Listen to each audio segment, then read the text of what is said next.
ibu-ibu semuanya. Nah, apa gastritis? Nah, gastritis itu adalah lapisan lambung yang terjadi akibat iritasi, infeksi, atau sesuatu yang merusak lapisan atau pelindung dari si lambung kita, Bapak dan Ibu. Ibu. Nah, lanjut next. Penyebab gastritis. Yang pertama adalah pola makan yang buruk. Contoh pola makan yang buruk itu apa? Yang pertama, kalau misalnya Bapak dan Ibu sering makan yang berminyak. Di sini ibu-ibu sering nggak makan yang berminyak? Nah, di sini pola makan yang buruk itu merupakan penyebab dari gastritis. Tidak hanya berminyak, tapi goreng-gorengan. Kalau misalnya minum soda atau minuman kaleng, atau misalnya udah ada yang disiapkan semuanya harus saji. Nah, yang kedua adalah obat-obatan. Obat-obatan itu bisa menjadi penyebab dari gastritis. Yang pertama yaitu golongan nyeri. Contoh golongan nyeri itu adalah ibuprofen, ibu-ibu, dan aspirin. Kenapa dua itu menjadi penyebab dari gastritis? Yang pertama karena obat itu tuh dibeli sembarangan tanpa resep dokter. Misalnya nih ibu-ibu semuanya lagi nyeri haid ini misalnya, atau kita lagi nyeri sakit kepala, lalu ibu suruh anaknya pergi ke toko, nak beli ibu obat nyeri dong. Kita kan nggak tahu itu tuh obat apa, misalnya cuma tahu namanya, untuk apa, aplikasinya apa, kan kita nggak tahu. Jadi itu bisa menyebabkan pencernaan kita itu, apalagi lambung itu tuh mengalami penolakan pada obat tersebut, apalagi obat-obat nyeri seperti aspirin dan NSAID. Next. Nah, yang ketiga selain pola makan yang buruk lalu obat-obatan adalah infeksi Helicobacter pylori. Nah, infeksi Helicobacter pylori ini kan jarang kita tahu ya. Yang kita tahu ibu-ibu semuanya itu harus mengingat kalau misalnya infeksi ini pokoknya yang Helicobacter pylori itu emang ada di lambung kita, tapi Helicobacter pylori ini tuh dia meradang ataupun infeksi karena yang pertama pola makan yang buruk. Apalagi kalau misalnya ibu-ibu semuanya makan makanan mentah. Ibu-ibu suka makan sushi nggak? Enggak. Alhamdulillah enggak ya. Soalnya kalau misalnya kita makan mentah, lalu nggak cuci tangan, misalnya sayur itu nggak dibersihkan, lalu kita nggak cuci tangan pula. Jadi Helicobacter atau bakteri yang emang ada di lambung itu tuh jadi infeksi dan menyebabkan lapisan kita menjadi meradang atau luka, ibu-ibu semuanya. Yang keempat adalah alkohol dan zat iritan. Kenapa? Karena yang alkohol dan bahan koresif atau zat iritan itu kan emang tidak boleh ya ibu semuanya. Jadi itu tuh bisa menyebabkan lambung kita yang baik-baik aja mulai mengalami pemanasan atau panas ya ibu. Jadi awalnya panas, terus sakit, lalu jadi meradang dia, jadi merah. Lalu itu radiasi, kemoterapi, dan merokok. Nah, kenapa ini tuh masuk makan bedroom?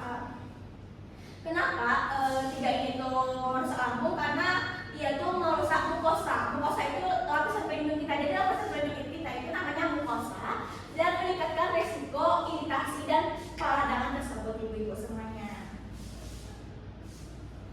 Next. Nah, bagaimana tanda dan gejala yang harus kita pahami ataupun yang harus kita, misalnya kalau misalnya kita lagi sakit perut ataupun menunjukkan adanya gastritis itu adalah yang pertama adalah nyeri atau rasa tidak aman di hulu hati. Nah, kalau nyeri hulu hati biasanya tuh di bagian sini ibu semuanya. Ibu bisa pegang di atas perut. Nah, di atas seperti sini. Tepatnya di atas lambung ya, itu nyeri hulu hati. Lalu yang kedua adalah perut terasa kembung. Perut terasa kembung, cepat penuh, dan misalnya kembung itu tuh misalnya kita udah makan nih, tiba-tiba perut kita tuh merasa kosong aja gitu, cepat-cepat kenyang, cepat kosong satu bisa jadi, terus cepat kenyang. Misalnya kalau kita makan cepat merasa kita belum makan, misalnya kayak kurang makan kita harus makan lebih gitu. Yang kedua bisa jadi kita udah makan tapi kita belum makan tapi merasa udah kenyangan. Itu ciri-ciri perut kembung dan cepat merasa penuh. Terus yang ketiga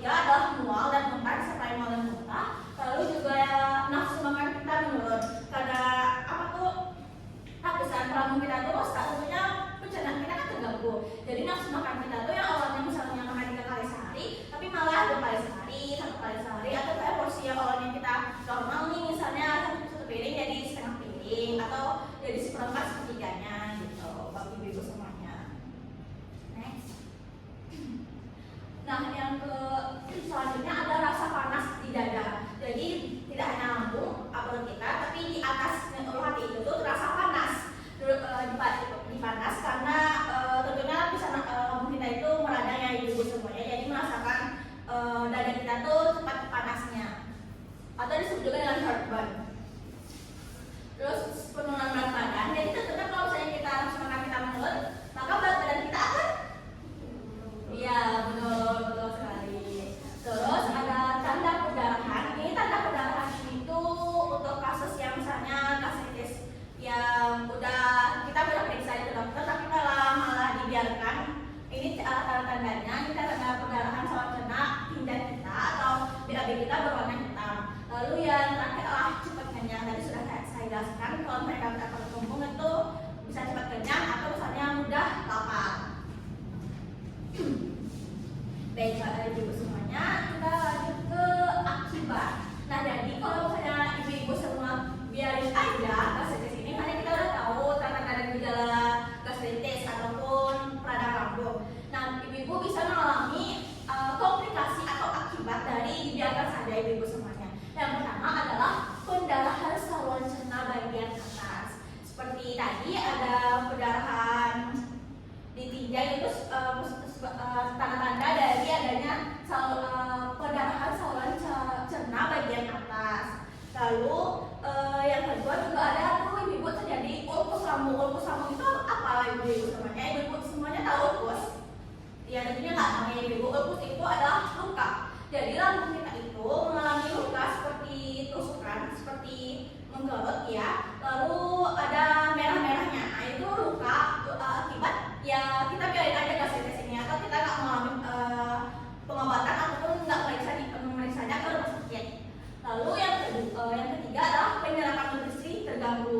Kalau penyerapan nutrisi terganggu artinya ya karena kita kasih makan menurun, kita nggak makan sayuran, kita makan daging, cuma hanya makan yang kita mau aja, otomatis penyerapan nutrisi kita terganggu, nggak seimbang. Yang awalnya kita misalnya kita ada makan sayur, protein, lalu ada pokoknya makan makanan seimbang yang biasa kita makan sehari-hari, dan karena meradang ini lambungnya, jadi penyerapan nutrisi kita tuh terganggu dan akhirnya mengalami penurunan berat badan.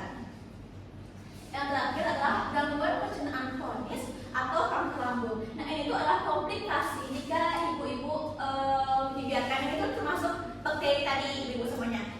Infeksi bakteri tadi itu adalah penyebab paling banyak, paling umum terjadinya akibat kanker lambung ini ibu-ibu. Jadi kalau misalnya kita udah diagnosis kanker lambung, mungkin ada infeksi bakteri Helicobacter pylori di perut kita atau di lambung kita. Nah, bagaimana upaya dan pencegahan kita untuk menangani gastritis atau radang lambung ini? Yang pertama tentunya apa ibu semua? Ya, cuci tangan. Nah, kalau misalnya kita cuci tangan, tentunya harus pakai sabun. Apalagi kalau misalnya jangan saja kita ambil nih gayung, terus kita masukin tangan ke dalam pakai sabun. Nah, itu otomatis semuanya menumpuk di satu tempat aja. Jadi kita tuh harus menggunakan air yang mengalir, baik itu sebelum memasak, baik itu sebelum makan ataupun setelah makan. Lalu itu tuh mencegah terjadinya infeksi bakteri Helicobacter pylori tadi dengan kita mencuci tangan pakai sabun dan air mengalir. Lalu yang kedua, menghindari makan pedas. Ibu di sini pernah makan seblak? Pernah. Tentunya pernah ya, apalagi kita perempuan gini, kalau misalnya sore-sore atau malam makannya yang pedas-pedas seblak, terus mie gacoan, terus mungkin ada makanan pedas lainnya. Nah, ini tuh ibu harus dihindari. Boleh makan, tapi harus ya tahu batasan. Misalnya sekali 3 minggu lah, terus sekali 2 minggu atau sekali sebulan. Nah, lalu juga jangan minum kopi. Di sini ibu suka minum kopi? Iya, tidak. Oke, alhamdulillah. Karena kalau kita minum kopi, apalagi saya perut kosong, pagi-pagi nggak belum makan, terus kita minum kopi, tentunya perut kita masih kosong. Terus minum kopi yang kafeinnya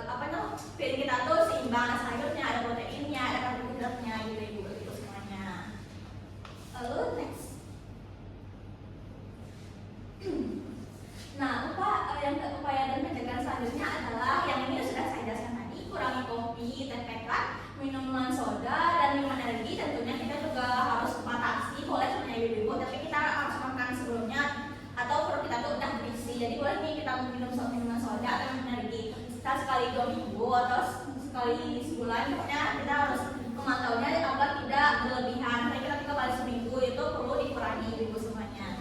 Lalu hindari makanan terburu-buru dan terlalu cepat. Jadi hindari makanan yang kalau misalnya kita makan makanan di pagi hari, kita tuh harus makan perlahan agar nanti perut kita tuh nggak menolak, agar pencernaan kita tuh menjadi lancar ibu semuanya. Terus yang terakhir adalah ini yang paling penting ibu semuanya, jangan langsung rebahan setelah makan. Di sini ibu pernah nggak misalnya kita baru makan terus 15 menit lagi rebahan main HP? Pernah. Jadi itu tuh harus dirubah ibu semuanya, karena kalau misalnya kita rebahan setelah makan, otomatis makanan kita tuh naik ke kerongkongan, jadi itu panas mendadak. Artinya tanda-tanda dari penyebab si gastritis atau radang lambung ibu semuanya. Baiklah. Udah. Baik ibu semuanya, mungkin itu saja yang saya jelaskan terkait peradangan lambung atau gastritis ini ibu semuanya. Baik, boleh dong Bu fokusnya terkait. Nah, apakah ibu sudah paham dari materi yang sudah dijelaskan oleh Kak Syifa tadi? Sudah. Baik, kalau sudah paham boleh dong Kak kita buka sesi tanya jawab. Bagi ibu-ibu yang ingin bertanya atau yang masih ragu, bisa diangkat tangannya kepada ibu siapa sebelumnya? Ibu Afinda. Apa pertanyaan ibu? Jadi pertanyaannya, kalau sering begadang, apa bisa bikin gastritis lambung? Baik ibu Afinda ya. Nah, saya menjawab pertanyaan Afinda, apakah begadang bisa menyebabkan gastritis lambung? Tak kambuh kan Afinda?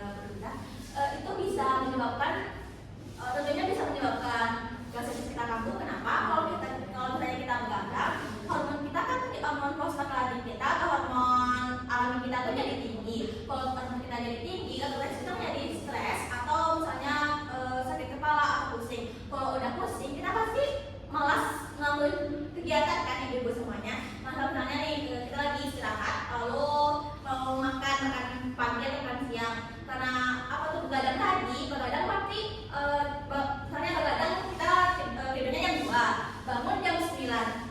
Jam 9 itu udah telat kan makan paginya. Nah, jadi terus kita tunda juga kita main HP kayak sekitar sejam. Kalau pas habis main HP itu, berarti kita baru makan sekitar jam berapa itu ibu?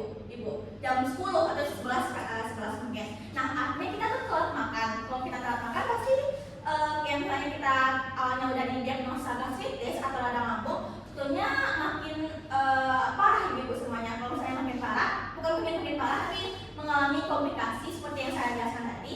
Jadi ibu-ibu perlu mengurangi begadang ataupun cara agar tidak begadang itu ya atur tidur kita, pola tidur kita. Misalnya ibu-ibu semuanya bikin jadwal di HP atau di buku.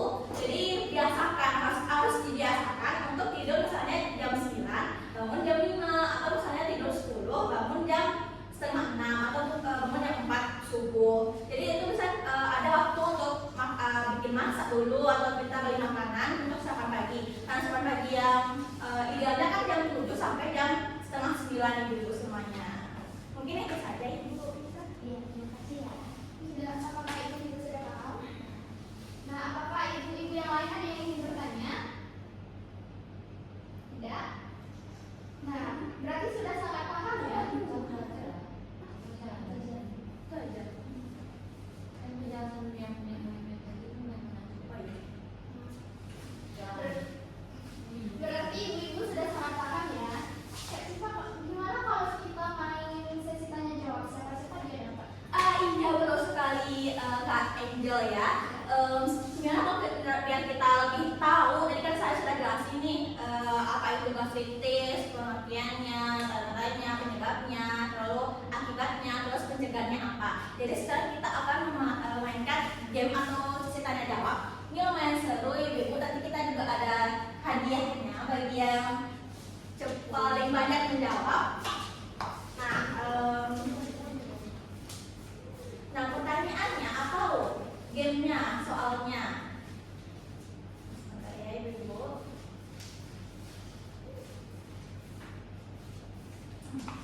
Yang pertama, siapa ibu-ibu semua? Ya. Gastritis adalah peradangan pada dinding lambung. Betul apa tidak? Betul. Ibu siapa? Amel. Ya, Ibu Amel, betul. Jawab pertama ya, ibu-ibu semuanya. Yang kedua, minum kopi tidak ada hubungannya sama sekali dengan gastritis atau peradangan lambung. Betul apa tidak? Katakan dulu, katakan dulu. Ayo, mohon dulu semuanya. Itu yang ibu katakan. Ini siapa jawabannya? Betul sekali. Salah ibu-ibu bang. Minum kopi tidak ada hubungannya dengan gastritis. Sebetulnya ada hubungannya. Apa tadi? Minum kopi hubungannya? Jadi penyebab dari gastritis, peradangan lambung. Sana jadi penyebabnya. Gak apa-apa ibu-ibu. Kita sama-sama belajar, sama-sama mengetahui apa itu gastritis. Tapi bukan salah ibu-ibu semuanya. Mungkin kurang fokus atau kurang udah mendengarkan tadi ya ibu Ica. Yang ketiga, makan teratur. Makan terlalu cepat bisa menyebabkan lambung kita meradang. Betul atau tidak? Ayo katakannya dong ibu semua. Betul. Ibu apa lagi? Betul. Apa lagi? Keempat, mengatur pola makan kita adalah salah satu upaya pencegahan dari gastritis. Betul apa tidak? Betul. Betul. Yang kelima, mual dan muntah bukan tanda dan gejala dari gastritis. Mual dan muntah itu bukan merupakan tanda dan gejala gastritis. Betul apa tidak? Salah, tidak ada, tidak. Betul. Maaf. Saya suka. Ibu Ida. Di depan ini, di depan yang di sana belum angkat tangan, jadi mari kita ikut sama-sama partisipasi ya ibu-ibu. Terus yang ini tuh bukan pilihan betul atau tidak, tapi ABC. Jadi ibu pilih A, B atau C ya ibu semuanya. Yang selanjutnya, gastritis adalah penyakit menyerang bagian A. lambung, B. hati, C. paru-paru. Ibu yang bisa kan? A. Lambung. Ibu bisa ya? Ya. Lambung, betul sekali. Yang selanjutnya, minuman yang dapat memicu iritasi lambung adalah, saya mau nanya ibu, dapat ini nanya siapa? Ibu Melani, apa? Betul. Itu adalah yang memicu iritasi lambung ibu-ibu. Kita beri. Nah, ini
dibaca. Dari mana? Nggak ulang aja, nggak baca aja itu benar tuh. Ulang ditulis mana itu benar. Dari akhirnya. Nah, akhirnya tibalah kita di pengunjung acara hari ini. Ibu-ibu, pertemuan kita pada hari ini telah selesai. Kalaupun ada salah kata dan bicara, saya dan rekan-rekan panitia mohon maaf. Ini mungkin pertemuan terakhir kita, ya ibu-ibu. Nanti setelah penyuluhan ini ada tim keperawatan yang lain yang akan melakukan penyuluhan kepada ibu-ibu. Nah, sekarang ibu-ibu kan sudah tahu apa tanda dan gejala dari penyakit gastritis ini. Nah, jika ibu merasakan hal tersebut, ibu bisa datang ke puskesmas terdekat pada pukul 7 hingga 2 siang hari dan pada hari Senin sampai hari Jumat. Terima kasih atas perhatiannya. Kami selaku rekan panitia izin pamit. Assalamualaikum warahmatullahi wabarakatuh. Waalaikumsalam.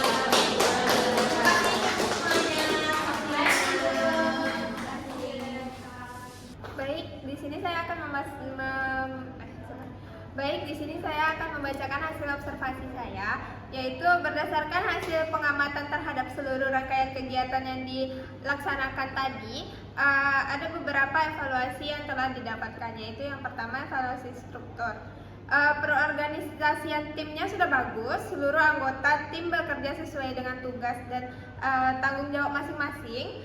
Media dan tempatnya juga sudah lengkap seperti PPT, infokus, laptop, dan leafletnya sudah lengkap semua dan mendukung penyampaian materinya. Penguasaan materinya, pemateri juga menguasai topik dengan baik dan mampu menyampaikan informasi kesehatan secara jelas kepada peserta. Nah, yang kedua yaitu evaluasi proses atau pelaksanaan kegiatannya. Nah, kesesuaian waktunya itu pelaksanaannya sudah berlangsung sesuai dengan jadwal yang telah ditentukan. Nah, partisipasi pesertanya, peserta terlihat aktif, responsif, dan menunjukkan antusiasme selama penyampaian materi. Yang ketiga yaitu kehadiran peserta. Tidak ada peserta yang meninggalkan ruangan sebelum kegiatan selesai. Yang ketiga yaitu evaluasi hasilnya. Nah, sesi tanya jawab dan kuis berjalan interaktif. Peserta memberikan tanggapan pertanyaan secara aktif berdasarkan penilaian terhadap jawaban peserta. Sebagian besar telah memahami materi yang disampaikan yang meliputi yaitu pertama, pengertian gastritis, penyebab gastritis, tanda-tanda dan gejala gastritis, akibat jika tidak ditangani, dan upaya atau pencegahan gastritis. Dengan demikian, tujuan umum dan tujuan khusus penyuluhan dinyatakan tercapai dengan tingkat pemenuhan peserta mencapai 80% berdasarkan hasil observasi. Terima kasih.